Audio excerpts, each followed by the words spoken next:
বাংলাদেশ স্বাধীনতা অর্জন করার ২ বছরেরও বেশি সময় পর ১৯৭৪ সালের ২২শে ফেব্রুয়ারি আনুষ্ঠানিকভাবে দেশটির অস্তিত্ব স্বীকার করে নিয়েছিল পাকিস্তান। এই ঘটনার মাত্র ৪ মাসের মাথায় শতাধিক ব্যক্তির বিশাল এক বহর নিয়ে বাংলাদেশ সফরে এসেছিলেন পাকিস্তানের তৎকালীন প্রধানমন্ত্রী জুলফিকার আলী ভুট্টো।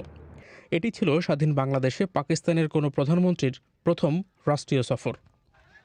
ভুট্টোর সফরকে কেন্দ্র করে তখন বাংলাদেশের মানুষের মধ্যে মিশ্র প্রতিক্রিয়া যেমন দেখা গিয়েছিল, তেমনি ঘটেছিল নাটকীয় নানান ঘটনা। পাকিস্তান ইন্টারন্যাশনাল এয়ারলাইন্সের একটি বিশেষ বিমানে করে জুলফিকার আলী ভুট্টো ঢাকায় পৌঁছান ২৭ জুন সকালে। সে সময় তাকে বেশ ঘটা করে স্বাগত জানানো হয়েছিল, যাকে পরদিন পত্রিকাগুলোই ঢাকায় ভুট্টোর অভূতপূর্ব সংবর্ধনা বলে শিরোনাম করে।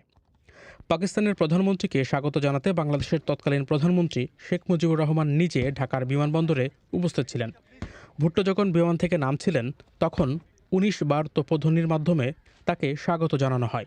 শেখ মুজিবুর রহমান নিজে ফুলের মালা পরিয়ে তাকে বরণ করে নেন। বিমানবন্দরে ভুট্টোকে বাংলাদেশের সশস্ত্র বাহিনীর সদস্যরা গার্ড অব অনার প্রদান করেন। কূটনৈতিক শিষ্টাচার মেনে পাকিস্তানের জাতীয় পতাকা উত্তোলনের পাশাপাশি বাজানো হয় দেশটির জাতীয় সঙ্গীত। ভুট্টোকে স্বাগত জানাতে বিমানবন্দরের বাইরে অসংখ্য মানুষ সেদিন জড়ো হয়েছিল। যারা সেদিন এসেছিলেন তাদের উল্লেখযোগ্য একটি অংশ বাংলাদেশে আটকে পড়া পাকিস্তানি নাগরিকরা ছিলেন বলে তখনকার পত্রিকায় উল্লেখ করা হয়েছে।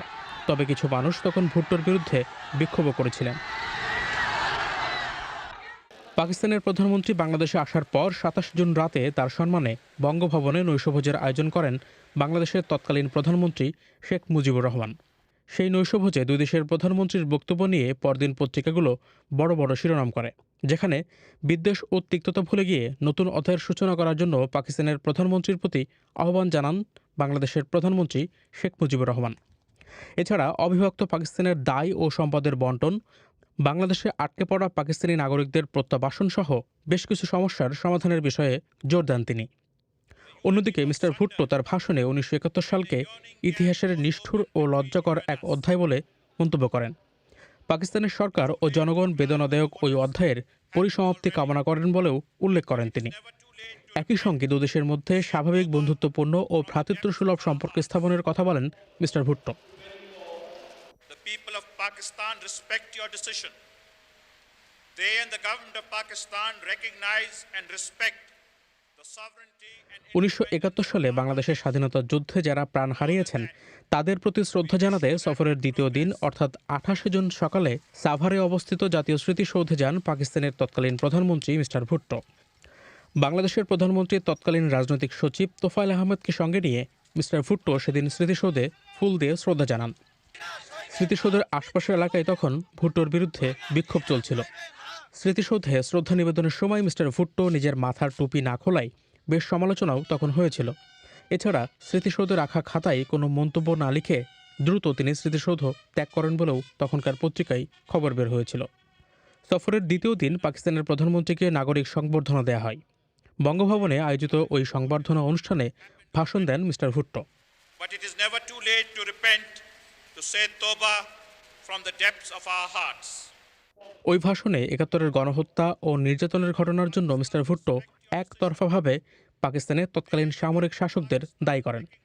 গণহত্যার ঘটনায় নিজের কোনো হাত ছিল না বলেও দাবি করেন তিনি।